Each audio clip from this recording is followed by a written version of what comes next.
4월이 되었습니다마는 봄이라고 하죠. 그러나 미세먼지와 같은 환절기에 건강에 우리 유의하실 수 있도록 부탁을 드리겠습니다. 여러분들은 혹시 시장에 가보신 적이 있으십니까? 이상한 질문 같습니다만 시장을 하는 곳이 어떤 곳입니까? 물건을 파는 곳, 정이 있는 곳, 희노애락의 장소 혹은 추억의 장소. 사람들마다 정의하는 것이 다를 수밖에 없습니다. 시장뿐 아니라 우리가 생활하는 모든 장소, 모든 곳은 자신의 상황에 따라 그 의미가 달라지는 곳이 너무나도 많이 있습니다. 그런데 장소뿐 아니라 사람에게도 그 의미는 다르다고 할 수 있습니다. 이 사람에게 대한 의미와 같은 사람이 또 다른 사람에게 받는 의미는 다르다라는 것이죠. 예수님도 그랬습니다. 오늘은 예수님을 악평했던 바리새인과 서기관, 또 예수님을 찬양하고 예수님의 길을 예비했던 세례 요한이 예수님에 대하여 어떤 평가를 하고 어떤 의미를 가지고 있었는지에 대한 의미를 생각해 보면서 장터에서 피리 부는 아이라는 제목으로 함께 지혜를 얻고자 합니다. 예수님의 길을 예비하기 위하여 예수님보다 6개월 먼저 태어난 세례 요한이 예수님을 보고 하나님의 어린 양이라고 했습니다. 그리고 예수님의 길은 흥할 것이고 자신의 길은 쇠하리라고 했는데 예수님의 사역하는 모습들을 보니 자신이 생각했던 예수님, 자신이 생각했던 메시아의 모습과는 사뭇 달랐습니다. 그래서 그는 감옥에 있으면서 자기의 제자들을 예수님께 보내 물었습니다. 오실 그이가 당신입니까? 아니면 우리가 다른 일을 기다려야 합니까? 라고 물었습니다. 이 질문을 받으신 예수님께서 오늘 우리가 읽은 본문의 비유로 대답을 하시고 그 의미까지 설명해 주셨습니다. 세례 요한이 기대했던 메시아 예수님의 모습은 회개하라, 천국이 가까웠느니라 라고 외쳤던 자신의 그 방야의 소리같이 회개하지 않는 사람들을 심판하는 모습을 기대했었습니다. 그런데 예수님은 가난한 자들, 병든 자들, 멸시받고 천대받는 주인들과 어울리고 그들을 고치시고 그들과 함께 먹고 마시면서 심판과는 전혀 어울리지 않는 행동들을 하고 계셨던 것이죠. 오늘 본문과 영역구절인 마태복음 11장에서 예수님은 요한의 질문에 대하여 그 질문에 대하여 답을 하실 때 천국은 침노하는 자의 것이라고 말씀을 해놓고 있었습니다. 그 침노하는 자가 예수님은 지극히 작은 자들, 병든 자들, 천대받는 자들, 가난한 자들, 멸시받는 자들이라고 하면서 그 본 것들을 요한에게 전달하라고 하셨지요. 요한의 제자들이 본 것은 바로 이 땅에 이루어지는 하나님의 나라였습니다. 세례 요한은 그가 기대했던 것이 심판을 행함으로 말미암아 하나님의 나라가 이 땅이 아닌 저 천국에서 이루어질 것이라고 생각했는데 예수님은 오늘 하나님의 나라는 멀리 있는 것이 아니라 이 땅에서 이루어지는 것이고 그것은 바로 지극히 작은 자들, 힘이 있는 자들이 아니라 돈 많은 자들이 아니라 건강한 자들이 아니라 지극히 작은 자들에게 이루어지는 하나님의 나라를 말씀하고 있는 것입니다. 그런데 이 하나님의 나라를 보지 못하고 받아들이지 못하는 세대가 있습니다. 바로 바리새인과 서기관들인데요. 그들을 향하여 예수님은 이와 같은 비유로 말씀하셨습니다. 아이들이 창틀에 앉아 서로 불러 이르되 우리가 너희를 향하여 피를 불어도 너희가 춤추지 않고 우리가 곡을 하여도 너희가 울지 아니하였다. 결혼식과 장례식을 흉내내며 노는 아이들의 모습을 말하고 있는 것입니다. 장터라고 하는 것은 사람이 많이 모이는 장소를 뜻하는 것이고 광장과 같은 의미를 가지고 있는데 이곳은 시장도 열리는 곳이고 사람들이 모여서 함께 토론도 하는 장소이고 또 때로는 재판도 하는 그런 장소로 사용되던 곳입니다. 한 아이가 동무들에게 내가 피리를 불면 너희는 춤을 추고 내가 곡을 하면 너희는 우는 신용을 해라 라고 합니다. 그런데 동무들이 아무런 반응을 하지 않습니다. 그래서 이 아이가 다른 동무들에게 왜 내가 피리를 불었는데 너희가 춤을 추지 않느냐라고 불평을 하고 있는 거예요. 내가 이렇게 하자라고 했으니까 너희는 이렇게 해야 되는데 왜 그렇게 하지 않느냐라고 불평을 하는 거예요. 그런데 이 불평이 어떤 불평 같습니까? 늘 순종적이고 따라다니고 하는 아이가 하는 불평인가요? 아니죠. 아이들에게 영향력을 끼치고 싶고 리더가 되고 싶고 앞장서서 무엇을 막 하고 싶은 아이가 하는 이야기예요. 그래서 야! 골모대장처럼 날 따라서 해! 라고 하는데 안 따라오는 거예요. 그러니까 이 아이가 불만이 생기는 거예요. 왜 나를 안 따라오느냐? 내가 이렇게 하자고 했으니까 해야 되는데 왜 하지 않느냐라고 불평하고 있는 이 아이가 누구와 같다고요? 바리새인과 서기관들 같다. 당시에 이 바리새인들과 서기관 사람들, 이 사람들을 오늘 예수님은 이 세대의 사람이라고 이야기를 하고 있습니다. 이 세대의 사람이란 음란하고 악하고 믿음이 없는 패역한 사람들이라고 이야기하고 있죠. 이 사람들은 예수님께서 회칠한 무덤이라고 호평을 했던 바로 바리새인과 서기관들입니다. 우리의 인식 속에서는 바리새인과 서기관들은 이렇게 나쁜 사람으로 치부하고 있죠.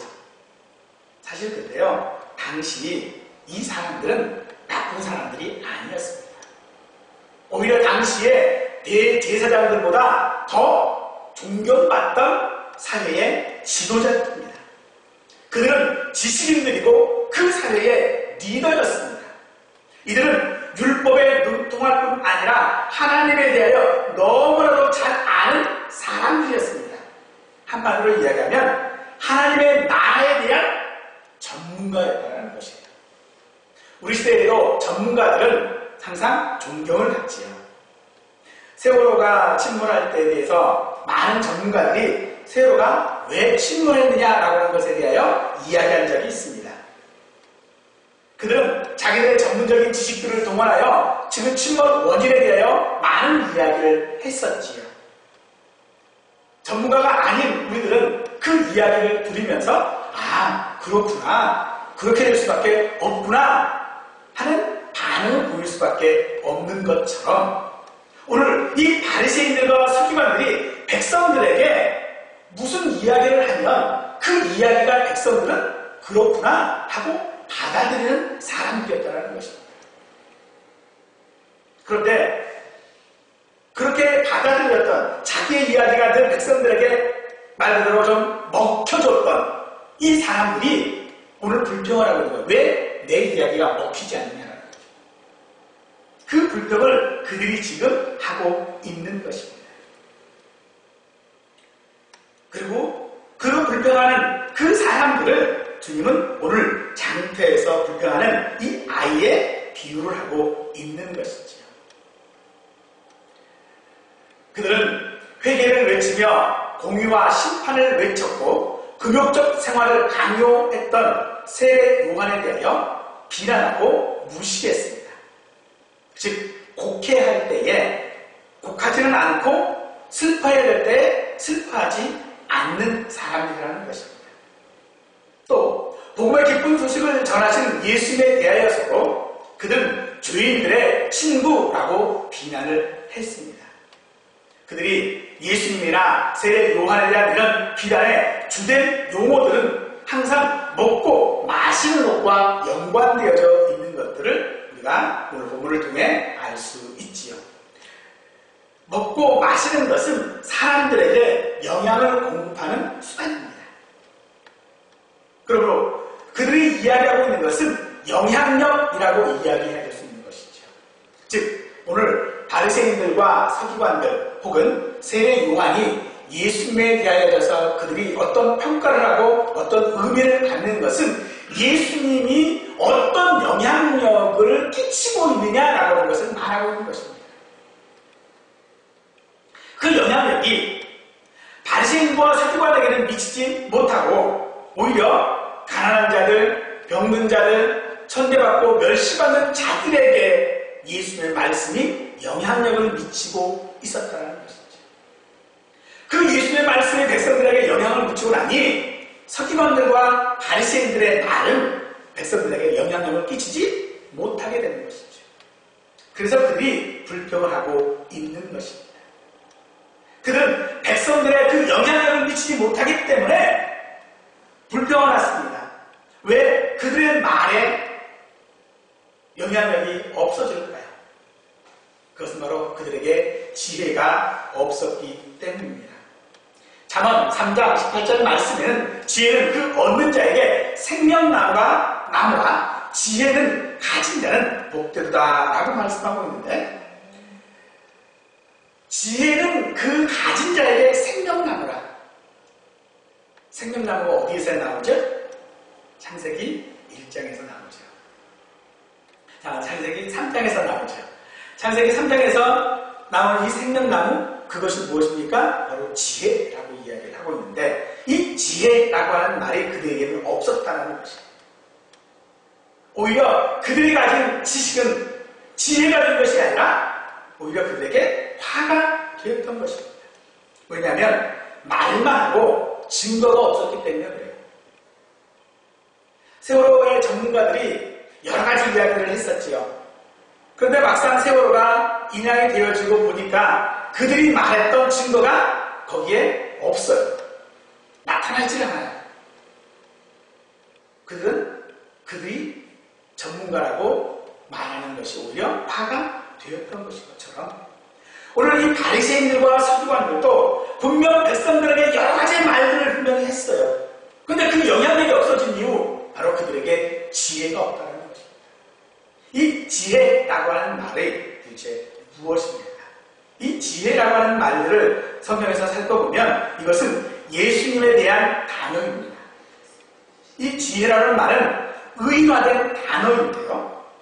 즉 지혜라고 하는 말을 의인화시켜서 지금 말하고 있는데 이것은 예수님을 가르치는 것입니다. 그러므로 그 예수님의 영향력을 받는 자녀들로 인하여져서 예수님의 말씀이 증거로 나타난다는 겁니다. 믿는 자들에게 나타나는 증거가 바로 그와 같은 것이다 라고 이야기를 하는 것이죠. 요즘은 없는 것이 없는 시대입니다. 필요한 것들이 다 있는 그런 시대이지요. 그런데 이 시대에 없는 것이 몇 가지가 있습니다. 무관심입니다. 사람들이 거리에 쓰러져도 그 쓰러진 사람에 대하여 사람들이 관심을 갖지 않습니다. 오히려 관심을 가졌다가 낭패를 받는 그런 경우도 있다 보니 사람들이 관심을 갖지 않습니다. 지금은 무감각의 시대입니다.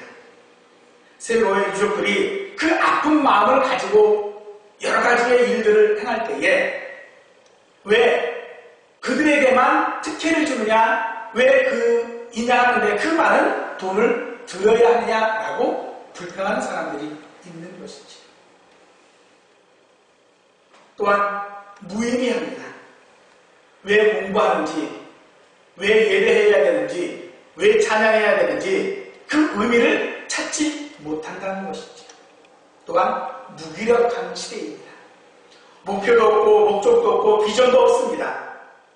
자기가 추구하고 있는 것이 무엇인지도 몰라서 그냥 하루하루만 가기를 바라고 있는 모습들이 오늘 우리의 시대라고 할 수 있을 것입니다. 없는 것 없이 다 가지고 있는 시대입니다. 할 수 있는 것들이 널려져 있고 얼마든지 있는 그런 시대임에도 불구하고 사람들은 무관심하고 무감각하고 무의미하고 무기력한 삶들을 살아가고 있는 것이지요. 우리 하나님의 자녀들도 신앙생활을 하면서 그런 생활을 하면 안 될 줄 믿습니다. 우리는 관심을 가져야만 합니다. 주변의 이웃들에게 관심을 가져야 하고 죽어가는 영혼들에게 관심을 가져야만 하고 우리의 감각을 키워서 영적인 것이 무엇인지 이 세대를 분별할 수 있는 능력이 우리에게 있어야 할 것입니다. 우리가 하는 일들 하나하나 속에 그 의미를 찾아야 하고 그 찾은 의미들을 힘있게 생활에 나가야 하는 것이 오늘 우리가 믿는 사람으로서 해야 될 일이라고 하는 것입니다. 이것이 예수님께서 지혜 있는 자녀의 모습이요 또한 지혜를 가진 자녀의 증거라고 말씀하고 있는 것입니다. 오늘 말씀을 준비하면서 이 비유를 읽으며 생각나는 이야기가 하나 있었습니다. 바로 맹모 삼천지교입니다. 무슨 이야기인지 아시죠? 맹자의 어머니가 이사를 3번을 했습니다. 처음에 그가 살았던 곳이 공동묘지 근처였는데 공동묘지 근처에 있다 보니까 이 아이가 늘 곡하는 일만 하는 거예요. 곡하는 흉내만 내는 거예요.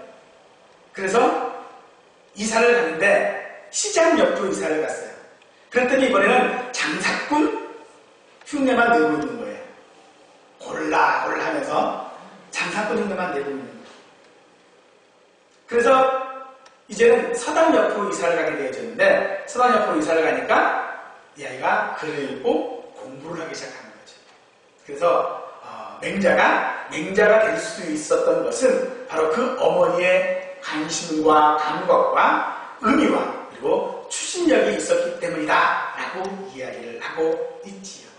그래서 지금도 맹모 삼천지교라고 하는 말이 많은 부모들에게 회자되고 있어서 좋은 교육 환경을 찾아 이사를 하는 그런 일들이 많이 있습니다. 이사를 가라는 얘기가 아니고요. 오늘 우리가 우리의 모습 가운데서 생각해야 된다는 것입니다. 내 환경과 내 주변에 무엇이 있는지 우리가 관심을 가지고 그 속에서 내가 성도로서 살아가는 모습, 하나님의 자녀로서 살아가는 모습이 무엇인지를 생각해야 한다라고 하는 것을 우리에게 말해주고 있는 것입니다. 사랑하는 성도 여러분, 어떤 상황, 어떤 조건, 어떤 사람도 함부로 판단하지 마시기 바랍니다. 세례 요한도 예수님을 판단했었고 바리새인과 서기관들도 예수님을 판단했습니다. 그러나 그 판단이 결코 다 옳은 판단들이 아니었죠. 제가 좋아하는 안도현 씨의 시 가운데에 이런 짧은 시가 하나가 있습니다. 연탄재 함부로 차지 마라. 너는 누구에게 한 번이라도 따뜻한 사람이었느냐. 함부로 평가하지 말라는 이야기입니다. 누구에 대하여 자기의 잣대를 가지고 평가하지 말라는 이야기입니다. 오늘 우리 중 누구도 예수님의 책망을 받은 이 바리새인과 서기관이 되지 않는다는 보장이 없는 것입니다. 오늘 우리가 누구를 평가하고 누구를 판단한다는 이렇게 우리 마음속에 누구를 평가하고 불평하는 일들 그 일들에 대하여 야고보 사도는 우리에게 이런 이야기를 해주고 있죠. 너희는 마음속에 독한 시기와 다툼과 사랑과 거짓말 같은 것들을 하지 말라. 이런 것들은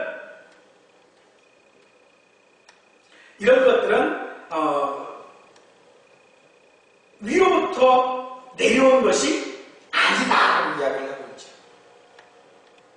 위로부터 내려온 것이 아니라는 것입니다. 우리의 마음속에 판단을 하며 시기하며 나쁜 감정들을 갖는 불평을 이런 것들이 위의 것들이 아니오 라고 이야기를 하면서 그것은 정욕적인 것이고 귀신의 것이다 라고 이야기하면서 우리 자녀들은 위로부터 난 지혜로 살아야 한다고 말하고 있습니다. 그 위로부터 난 지혜가 무엇입니까? 봤더니 첫째 성결하고 다음에 화평하고 간용하고 양순하고 궁일과 선한 열매가 가득하고 편견과 거짓이 없는 것이다 라고 이야기해주고 있죠. 바로 이 삶이 오늘 우리가 살아가야 되는 삶인 것입니다. 누구에 대하여서요? 다른 사람에 대하여서가 아닙니다. 다른 사람과 비교하여서 나를 평가하는 것이 아니라 오직 위로부터 받는 지혜 예수님과 비교하여져서 예수님에 대하여 성결한 마음을 가지고 화평한 마음을 가지고 관용하고 양숭하고 그리고 긍휼과 선한 열매와 평경과 거짓이 없어야 한다라고 말하는 것입니다. 이것이 오늘 우리가 살아가야 할 우리의 모습이라고 이야기해 볼 수 있습니다. 사랑하는 성도 여러분, 이것들을 우리가 잘 생각해 봐야 될 것 같아요. 어느 한 사람이 여행을 떠나면서 집을 지킬 사람이 필요했어요. 그래서 한 사람을 고용해서 문지기로 집을 지키도록 했는데 그 사람에게 그렇게 당부를 합니다. 꼭 문을 좀 잘 지켜달라. 그리고 밖에 있는 당나귀도 좀 잘 지켜달라 라고 부탁을 하고 여행을 갔습니다. 며칠 동안 이 문지기가 그 주인의 말을 들어서 문 앞에서 문을 잘 지키고 있었어요. 그런데 멀리서 음악 소리가 들려오는 거예요. 그 음악 소리를 들으면 너무 기분이 좋아져서 그 음악 소리가 나는 곳에 가고 싶은데 자기는 지금 문을 지켜야 하잖아요. 그래서 고민 끝에 생각을 하기를 그 문을 뜯어서 당나귀에 싣고 그리고 그 축제하는 곳에 가서 축제를 실컷 즐기다가 돌아왔습니다. 집이 어떻게 됐을까요? 다 두둑놓고 없어졌죠. 여행에서 돌아온 주인이 왜 그렇게 했느냐라고 했더니 하는 말이 뭐예요? 무슨 말입니까? 나는 이 문과 당나귀를 잘 지키고 있었다라고 말을 하는 거예요. 문을 잘 지킨다라고 하는 주인의 그 말을 잘 알아듣는 건가요? 아니죠. 오늘 이 말씀을 생각할 때 그렇게 해야 됩니다. 이 말씀을 생각할 때 그 속에 예수님께서 무엇을 우리에게 지금 말씀하시고자 하시는지를 잘 생각할 때에 마태복음 11장 19절에서 지혜는 그 행한 일로 인하여 옳다을 얻는다라고 말씀하고 있는 것이죠. 행하는 것이 즉 내가 지금 말하고 있는 것들이 내가 지금 행동하고 있는 것들이 말에서 끝나서는 안 된다는 것입니다. 행한 일, 옳다라고 하는 것이 행동을 통해서 나타나야 한다고 말하고 있는 것입니다. 말만 하는 것은 바리새인과 서기관들도 충분합니다. 이 땅에 말만 하는 사람들은 근거 없는 이야기를 가지고 자기가 전문가라고 주장하는 사람과 다를 바가 없다는 것이죠. 그들은 처음에 그 논리로 인하여져서 존경받을 수 있을지는 몰라도 결국에는 회칠한 무덤, 거짓말하는 자가 되어질 수밖에 없는 것입니다. 말씀에 깨닫는 것으로 우리의 마음에 감동이 되어지는 것으로 행동하는 그런 성도가 되어져야 할 것입니다. 무관심하고 무감각하고 무의미하고 무기력한 자가 되지 말아야 한다는 것입니다. 우리는 성령의 능력을 구하여 그것들을 가지고 지혜 있는 자가 되어져야 할 것입니다. 그래서 우리의 삶 가운데에 천국이 이루어져야 하는 것입니다. 하나님의 나라가 이미 너희에게 임하였다라고 말씀하고 있는 것처럼 우리의 모습이 이미 하나님의 자녀의 모습이요 믿는 자의 모습이요 하나님께서 인정하는 자녀의 모습이 되어져야 하는 것입니다. 나중에 하는 것이 아닙니다. 내가 깨닫고 나서 내 능력을 갖추고 하는 것이 아니라 이야기하는 것입니다. 천국은 장소적인 개념, 죽어서 가는 그런 곳이 아닙니다. 천국이라고 하는 것은 통치의 개념으로 하나님의 다스림이 있는 곳이 바로 하나님의 나라요 천국입니다. 세례요한도 그 천국을 생각하면서 예수님께 질문했습니다. 도대체 천국이 언제 옵니까? 당신이 이 땅의 악한 자들을 심판하고 하나님의 나라가 언제 이루어집니까? 라고 질문했던 것처럼 오늘 우리도 우리의 마음 가운데에 지혜로운 성도가 되어져야 줄 믿습니다. 오늘 이 땅에서 내 마음 가운데서 내 삶 가운데서 내가 있는 그곳에서 그 장소에서 하나님의 나라가 이루어져야 하는 것입니다. 불평하고 불만하는 것이 아니라 나로 인하여 그곳이 하나님의 나라가 내 말이 아니라 내 행함을 통하여, 내 행동들을 통하여 내가 있는 곳이 하나님의 나라가 되어질 수 있는 그런 우리 모든 성도들이 다 될 수 있기를 간절히 축원드리겠습니다.